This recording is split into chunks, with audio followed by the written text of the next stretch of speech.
All right, you found your way back to the deep dive, and today we are tackling a universe so massive, it's just huge. Marvel Mania, from page to screen and everywhere in between. Forget just the comics. Right. We're talking the whole sprawling, interconnected saga. Yeah. Hollywood, streaming, theme parks, you name it. Exactly. And we've got a ton of info here, really digging into the MCU itself, how it started, how it keeps expanding, and some of the really interesting calls that made it this, pop culture giant. Yeah, and our mission today, basically, decode it all for you. Figure out how Marvel stories jumped off the page, morphed across all these different mediums, pinpoint those key moments, maybe find a few secrets. Okay, so this whole shared universe idea, where did that actually, spark from? Well, the big bang, you could say, was Iron Man back in 2008. But the actual blueprint that comes from the Marvel Comics of the 60s, Stan Lee, Jack Kirby, that whole interconnected world they built. Oh, right, the classic. Yeah, and Kevin Feige, who's really the architect here, saw that and thought, let's do that on film. The initial idea was pretty straightforward. Make standalone movies, then smash them together for team-ups like the Avengers in 2012. Simple but revolutionary for movies at the time, wasn't it? Totally. The real innovation was just sticking to it, keeping that continuity going across all the films. And that could have been cheap. I mean, they basically bet the farm, right? Put up the characters as collateral. Oh, it was a massive gamble. They got $525 million in credit from Merrill Lynch. Back then, Hollywood wisdom was standalone franchises. So building separate movies first before the team-up, that was, well, against the grain. So people were doubting it. Big time.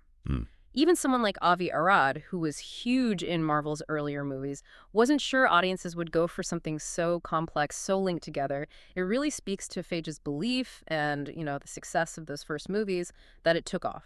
So definitely not a sure thing from day one. I bet there were some sweaty palms in those early meetings. And speaking of keeping things on track, there was that creative committee, right? Oh. What was their deal?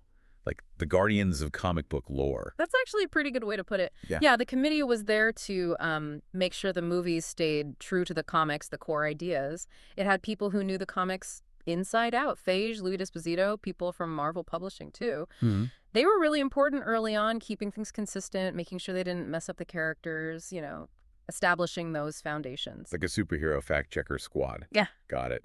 And then came the phases. Always sounded so grand, like they had this meticulous plan stretching years ahead. Exactly. Feige and the team saw the MCU as these big interconnected arcs or phases. Think of each phase like a big chapter in a giant book leading up to something bigger. The first three were the Infinity Saga, ending with Avengers, Endgame. Now we're in the multiverse saga, phases 4, 5, and 6. It gives everyone, the creators, and us watching, a sense of where things are going. Okay, so movies were the start, but then Disney Plus happened, and bam. The MCU just seemed to, take over our TVs, felt like a whole new level unlocked. Oh, it was a total game changer. Phase 4 officially brought TV series into the main MCU canon, all on Disney Plus Get.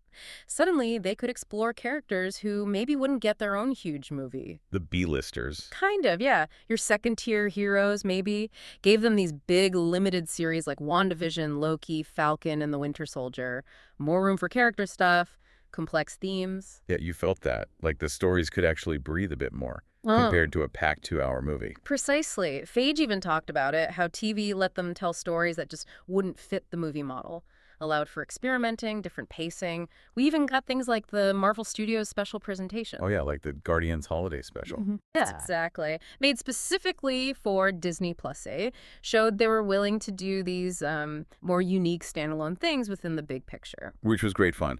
Now, as the MCU got bigger, so did the company behind it, Disney buying Marvel.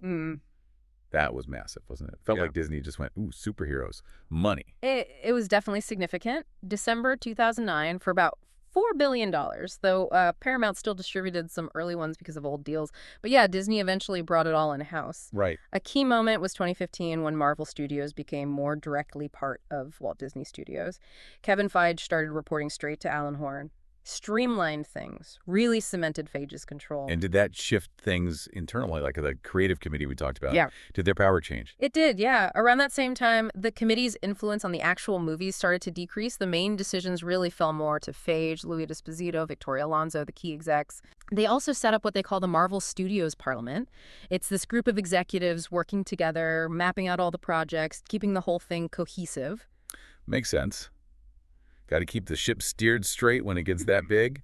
But more recently, there's been talk about, like, pumping the brakes a bit. Bob Iger said something about maybe too much Marvel content. He did, yeah. In 2023, Iger basically said the sheer volume, films and shows, might have diluted the impact, weakened the brand a little maybe. Interesting. So the plan now is to cut back, aim for maybe 2-3 films a year, a couple of series, really focus on making sure each one is high quality. Which, honestly, as a fan, you kind of get. It can feel like homework keeping up sometimes. And it sounds like Feige and Despacito are okay with this, sort of getting back to that underdog feeling they had at the start. Absolutely. They've talked about learning from maybe doing too much, wanting to get back that, surprise factor, the event feeling from the early days. So after 2025, expect maybe 2 films, 3 series a year, more focus. Okay, a strategic retreat, maybe. Now, another huge tremor was Disney buying Fox. Suddenly, X-Men, Fantastic Four, Deadpool. Characters we only dreamed of seeing with the Avengers were, boom, back in the Marvel toy box. Felt huge. Monumental deal, yeah. Finalized in 2019, brought all those rights back to Marvel Studios. But it wasn't instant. There were legal things, corporate acquisition stuff that meant they couldn't just drop Wolverine into the next movie. Okay, so some red tape first. Yeah. Took a while to untangle. Exactly. But we started seeing little hints, didn't we? SWORD in WandaVision, Madripoor in Falcon and Winter Soldier, and then, of course, Patrick Stewart as Professor X in Multiverse of Madness. Yeah, even if it was a variant. Right, a version from another universe. But still, little teases. And then Kamala Khan being a mutant in Mrs. Marvel. No more in Wakanda forever. Those felt like bigger steps. Definitely key moments, slowly introducing the idea of mutants into the main MCU reality, and then Kelsey Grammer popping up as Beast in the Marvels just added fuel to the fire. Right. But Feige himself has said Deadpool and Wolverine in 2024. That's the real start. The kickoff for the mutant era in the MCU. He's even mentioned, like, a 10-year plan for the X-Men. A decade. Wow. That's planning ahead. Makes you wonder how they'll handle it. Yeah. Okay, shifting slightly. The MCU isn't just movies and TV, right? There are those tie-in comics. Are they like official story? Or just extras? It's kind of both. They started making those way back in 2008. The idea was to fill in gaps, show stuff that happened off-screen in the movies, give more backstory. And people like Feige, the screenwriters, they were often involved to make sure it, fit together reasonably well. So not just random writers. There was actual coordination. But how do we know which ones really count? Like, is it gospel or just Marvel-approved fanfic? Yeah, they've gotten clearer over time. Some are officially part of the MCU timeline, filling in actual story gaps. Others are more inspired by the MCU. More freedom there, doesn't directly mess with the movie plots. Just another way to engage fans, explore corners of the universe. Gotcha. Different levels for different fans. I also read something about lookbooks and company retreats. Sounds very structured for superheroes. It does sound a bit corporate, yeah. But the lookbooks are basically visual guides. They pull from comics, concept art, set the look and feel for upcoming projects. Visual blueprints. Okay. And they talk about these at Marvel Studios retreats, which happen roughly every year and a half. That's where they do the long-term planning, map out future phases, the whole big picture. So, not just making it up as they go along. Lots of planning. All right, let's talk about some of the criticisms. Some big-name directors haven't exactly held back, have they? Scorsese, Coppola. That's one way to put it. Yeah, Martin Scorsese famously said, Marvel films aren't cinema, more like theme parks. Francis Ford Coppola called them despicable. Denis Villeneuve said they felt like cut and paste. Roland Emmerich worried they were hurting the industry. Oof. Harsh words from filmmaking legends. But not everyone piled on, right? George Miller had a different take. He did, yeah. Miller was more inclusive, said superhero films are just part of the big spectrum of cinema. Didn't think you should draw hard lines between genres. Basically, different kinds of movies are okay. A more balanced view. And true, even early on, some critics worried the MCU was getting too complex, that the movies wouldn't stand on their own anymore. Absolutely. That worry was there that the interconnectedness might hurt the individual stories. But on the flip side, people praised how shows like Agents of SHIELD tied into the films, making the world feel richer. It's always been a balancing act. And you can't forget the fans. Expectations are sky high, which means disappointment is always possible.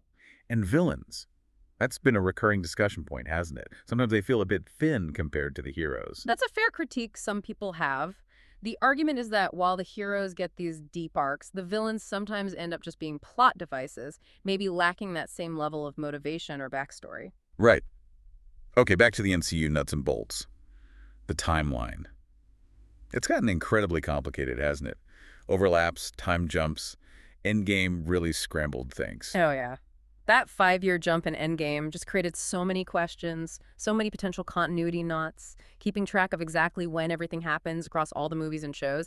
It's practically a full-time job for some fans. And then they threw in the multiverse. Loki, what if? Yeah. Suddenly, infinite timelines, enough to make your head spin. Totally. And they made it official, calling the main MCU reality Earth 616. Just like the main comics universe, we've seen links to other Spider-Man movies, Sony's universe, Venom. Right, No Way Home was wild. And What If explored tons of alternate realities. We've got designations like Earth 838 from Doctor Strange 2, or Earth 1005 for the Fox X-Men movies mentioned in Deadpool and Wolverine. That's a glorious mess of realities. And what about those earlier TV shows, like Agents of SHIELD? Is that stuff canon now, or Feige has been a bit vague, hasn't he? He has been somewhat ambiguous. Initially, Marvel Studios didn't seem eager to fold those older Marvel television shows into the main sacred timeline. But recently, there are signs that might be changing. Brad Winderbaum, one of the execs, has talked about how well some integrated, and even said he personally sees the original Daredevil series as part of the sacred timeline.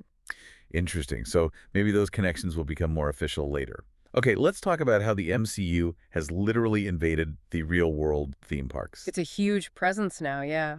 Disneyland had Marvel exhibits for years, Iron Man tech, Thor stuff. They even did that Summer of Heroes. But Avengers Campus was the big one, right? Like walking into the movies. Definitely. Avengers Campus is now at Disney California Adventure, Paris, Hong Kong. It's immersive, designed to make you feel like you're in the MCU. Rides like Guardian's Mission, Breakout, Web Slingers. And Rogers, the musical. And Rogers, the musical. Can't forget that. Pure meta fun. Plus those STATION exhibits that toured around. Exactly. Traveling exhibits with props, interactive stuff, briefings from MCU actors, and the VR experience, Avengers. Damage control, putting you right in the action with Doctor Strange and Ant-Man. A VR mission. Sign me up. It's wild how far they've extended it. Okay, before we run out of time, let's hit a lightning round. Ready for some rapid-fire MCU trivia? Let's do it. Ready when you are. When did Disney buy Marvel? December 2009. What were the first 3 phases called together? The Infinity Saga. Which film started it all? Iron Man 2008. What's the current present-day year in the MCU, according to recent shows? 2027, I believe. Which animated show explores alternate timelines? What If? Name the Disneyland ride where the Guardians break themselves out. Guardians of the Galaxy Mission. What? Breakout. What was Scott Lang's fictional memoir called? Look Out for the Little Guy. Which 2 actors played War Machine Iron Patriot? Terrence Howard, then Don Cheadle. What's the name of the Marvel land in Disney parks? Avengers Campus. And finally, which upcoming movie is seen as kicking off the mutant era? Deadpool and Wolverine. Nailed it. Okay, last thing. Let's do a hypothetical listener question. With so much content now, movies, shows, multiverses, how does Marvel manage to tell good individual stories and keep the whole universe connected? Seems like juggling chainsaws. That's a great question. Really hits the core challenge. The phases structure is key, giving that framework for both solo stories and the big team-ups. But it really comes down to balance, right? Yeah. Each movie or show needs to work on its own, feel satisfying, even if you haven't seen everything. But it also needs to add something to the bigger MCU picture. Kevin Feige's role overseeing it all is obviously crucial for that coherence. And this new plan, fewer projects, more focus on quality. That suggests they're really trying to perfect that balance between standalone great stories and the interconnected universe. So, wrapping up our dive into Marvel Mania, it's pretty clear the MCU's been this wild, unprecedented experiment. From a kind of risky start to this massive thing across movies, TV, parks, everything. We've seen its origins, its huge expansion, the business side, the struggle to keep quality high, and everything connected while adding more stuff. Quite a ride. It really has been. What's impressive is how they keep adapting, learning from what worked and what maybe didn't. Bringing in the Fox characters, focusing back on quality. It feels like an exciting new chapter is starting. Totally. And on that note, here's something for you to chew on. Yeah. With mutants officially joining the party and this focus on fewer, bigger projects, what crazy directions could Marvel take next? Surprise team-ups? Weird genre mashups? A massive X-Men saga that changes everything? The future feels wide open. Thanks for diving deep with us.